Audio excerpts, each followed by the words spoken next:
àwáyé má lọ kàn kò sí ọ̀run dẹ̀dẹ̀ máì tí ì kánjú, gbogbo wa là ń bọ̀.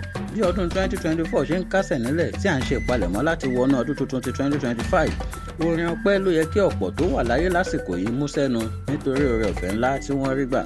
A fẹ́ bojú wẹ̀yìn láti wo díẹ̀ lára àwọn gbajúgbajà òṣèré tíátà àti amúlùdùn tí wọ́n bá ọdún 2024 wọlé. Olóyè Adédèjì Adérẹ̀mí Ọlọ́fà iná ní ìròyìn ikú rẹ̀ kọ́kọ́ jáde lọ́dún 2024.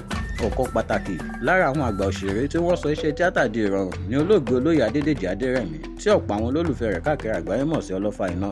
Ọ̀pọ̀ ọdún ni Ọlọ́fà iná fi wà nídìí iṣẹ́ tíátà, kódà iṣẹ́ náà ló ṣe títí tọ́lọ́jọ́ fi dé. Ọjọ́ 4 oṣù kìíní ọdún 2024 ní ìròyìn ikú àgbà òṣèré náà jáde síta nígbà tí alákòóso ètò Best of Nollywood Ṣeun Olókìtuyì, Saheed Balogun àti àwọn mìíràn kéde lórí ìkànnì ayélujára ti Instagram. Bàbá náà jáde láyé lẹ́ni ọdún 73. Jìmí Ṣólánkẹ́ bàbá àgbà. Ọ̀rọ̀ ikú Ọlọ́fà iná ló sì ń jà ràìnràìn nílẹ̀ nígbà tí ìròyìn ikú àgbà òjẹ̀ nídìí iṣẹ́ orin ni. Alàgbà Jìmí Ṣólánkẹ́ náà tún gba ìgboro lọ́jọ́ 5 oṣù kejì ọdún 2024. Ẹni ọdún 81 ni ọmọ bíbí ìlú Pararẹ́mọ náà wà kó tó di pé ọlọ́jọ́ dé. Bí wọ́n bá ń sọ nípa àwọn tó sọ iṣẹ́ orin di ìrọ̀rùn, ọ̀kan gbòógì ni olóògbé Jìmí Ṣólánkẹ́ jẹ́.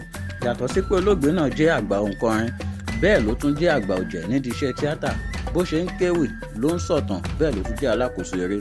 Àìsàn ráńpẹ́ ló ṣe bàbá náà tí wọ́n fi sáré gbé dìgbàdìgbà lọ sílé ìwòsàn àwọn olùkọ́ni ti backup níbi tó ti padà kí ayé pé ó dìgbò ṣe. Ọ̀kan pàtàkì láwọn òṣèrébìnrin ilẹ̀ Ìgbò ní Ẹtẹ Èpè jẹ́. Àìsàn jẹjẹrẹ ló pa ìlú mọ̀ọ́ká òṣèrébìnrin náà. Kò sẹ́ni tó lè gbàgbé ipa tó kó nínú eré àgbéléwò Bassey and Company gẹ́gẹ́ bí Ṣẹ̀gí. Ẹni ọdún 61 ni òṣèrébìnrin tí ayé ń gba tiẹ̀ nígbà náà wà lásìkò tó jáde láyé. Ọjọ́ kẹta tí Jìmí Ṣólánkẹ́ jáde láyé ní ìròyìn ikú Èpè náà jáde lọ́jọ́ 7 oṣù kejì ọdún 2024. Tọ́lání Quadri Oyèbámijí tí ọ̀pọ̀ àwọn èèyàn mọ̀ sí Sisi Quadri. Irọ́ ni, bẹ́ẹ̀ ni, bẹ́ẹ̀ kọ́, kò lè jẹ́ bẹ́ẹ̀. Wọ̀nyí lọ̀rọ̀ kàyéfì tó ń jáde lẹ́nu àwọn olólùfẹ́ eré tíátà lórílẹ̀‐èdè Nàìjíríà nígbà tí ìròyìn ikú Tọ́lání Quadri Oyèbámijí tí ọ̀pọ̀ àwọn olólùfẹ́ rẹ̀ káàkiri àgbáyé mọ̀ sí Sisi Quadri jáde síta. Ọmọ bíbí ìlú Ìwó nípínlẹ̀ Ọ̀ṣun náà ló jáde láyé lọ́jọ́ 1 oṣù kẹta ọdún 2024 lẹ́yìn àìsàn ráńpẹ́ gẹ́gẹ́ bí a ṣe gbọ́.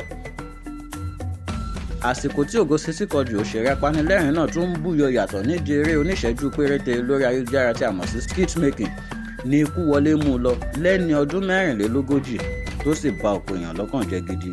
Inú sinimá àgbéléwò ìgbà náà Ṣẹ́ranko Ṣènìyàn tó jáde lọ́jọ́ 4 oṣù kejìlá ọdún 2004 ní ògo rẹ̀ kọ́kọ́ búyọ tó sì jẹ́ pé 20 ọdún lẹ́yìn rẹ̀ ló filẹ̀ ṣàṣọ̀bọ̀ra. John Okafor Mr. Ibu. Irú kí lèyí làwọn èèyàn sọ nígbà tí ìròyìn tún jáde síta pé gbajúgbajà òṣèré adẹ́rìn-pòṣónú ni John Okafor tí àwọn èèyàn mọ̀ sí Mr. Ibu náà kú. Ọjọ́ kejì tí Sisi Quadri jáde láyé náà ni Mr. Ibu dolóògbé, ìyẹn lọ́jọ́ 2 oṣù kẹta ọdún 2024 tó sì fẹ́ dàbí ẹni pé níṣe làwọn méjèèjì ṣe ìpàdé láti pàdé lọ́run. Ilé ìwòsàn tí wọ́n ń pè ní Evercare tó wà nílùú Lẹ́kì ìpínlẹ̀ Èkó ni Mr. Ibu dákẹ́ sí lẹ́ni ọdún 62 lẹ́yìn ọ̀pọ̀lọpọ̀ iṣẹ́ abẹ. Amechi Monago adẹ́rìn-pòṣónú náà ni gbajúgbajà òṣèré tíátà. Amechi Monago ẹni tó jáde láyé lẹ́ni 61. Àìsàn kíndìnrín ni bàbá náà bá fà á kó tó di pé ó padà gba ìkòròjẹ lọ́wọ́ ẹbọra lọ́jọ́ 24 oṣù kẹta ọdún 2024.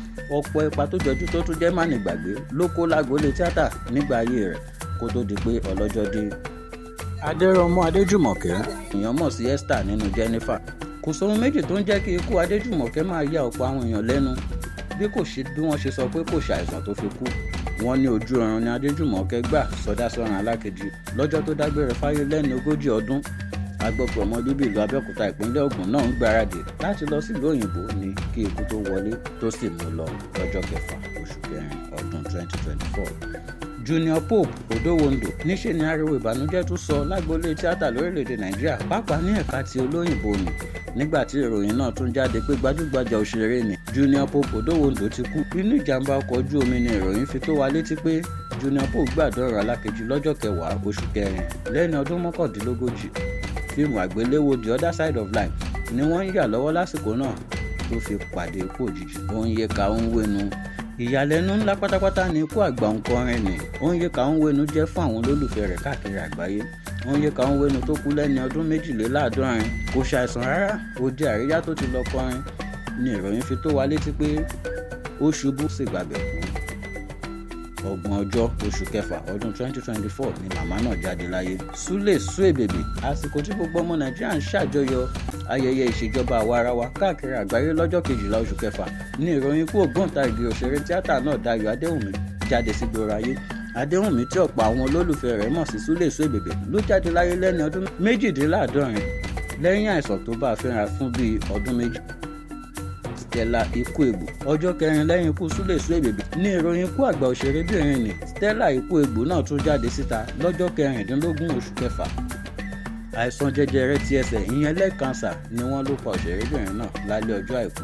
Sharon Ọ̀pámẹ́, kò sí nǹkan méjì tó jẹ́ kí ikú Sharon Ọ̀pámẹ́ jẹ́ ìyàlẹ́nu àti kàyéfì fáwọn olólùfẹ́ rẹ̀ pàápàá mọ̀lẹ́bí rẹ̀ ní bó ṣe jẹ́ pé kò ju bí ọjọ́ mélòó kan tó bímọ kejì ní ọlọ́jọ́ dé. Ọdún 2010 ni ọmọ bíbí ìpínlẹ̀ Edo náà bẹ̀rẹ̀ iṣẹ́ tíátà nígbà tí ọ̀gbẹ́ni John Okafọ̀ tí a mọ̀ sí Mr. Ibu fi sínú eré rẹ̀ tó pè ní Touch Not My Crown. Ọjọ́ mánigbàgbé ni ọjọ́ tí Sharon ẹni ọdún 45 náà.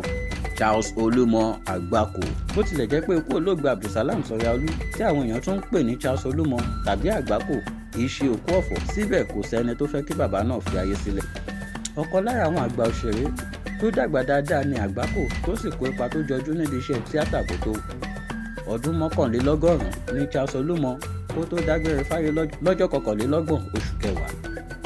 Bàbá Gbénró, Black Thursday ní ọjọ́ 14 oṣù kọkànlá ọdún 2024 jẹ́ lágboolé tíátà pàápàá ti ẹ̀ka àwọn Kìrìsìtẹ́nì. Nígbà tí ìròyìn ikú alàgbà Moses Kórèdé Ààrẹ tí àwọn èèyàn tún ń pè ní Bàbá Gbénró jáde síta. Àsìkò tí agboolé tíátà Kìrìsìtẹ́nì ń gbádùn Bàbá Gbénró ni ikú wọlé mú àgbà òǹkọ̀tàn olùdarí eré àti òṣèré náà lọ lẹ́ni ọdún 45. Bí a ti ń gbàládùra pé kí Ọlọ́run túbọ̀ máa tẹ́ wọn sí afẹ́fẹ́ rere, bẹ́ẹ̀ náà la tún ń gbàládùra pé kí Ọlọ́run bu òróró ìtura sí ọkàn àwọn mọ̀lẹ́bí wọn. Àwíkóńkó fún ìpínlẹ̀kè òtítọ́ àti àwíjàre ẹ tẹ̀lé wa lórí YouTube, Facebook, Instagram, Twitter àti TikTok pẹ̀lú www.awikonko.com.ng.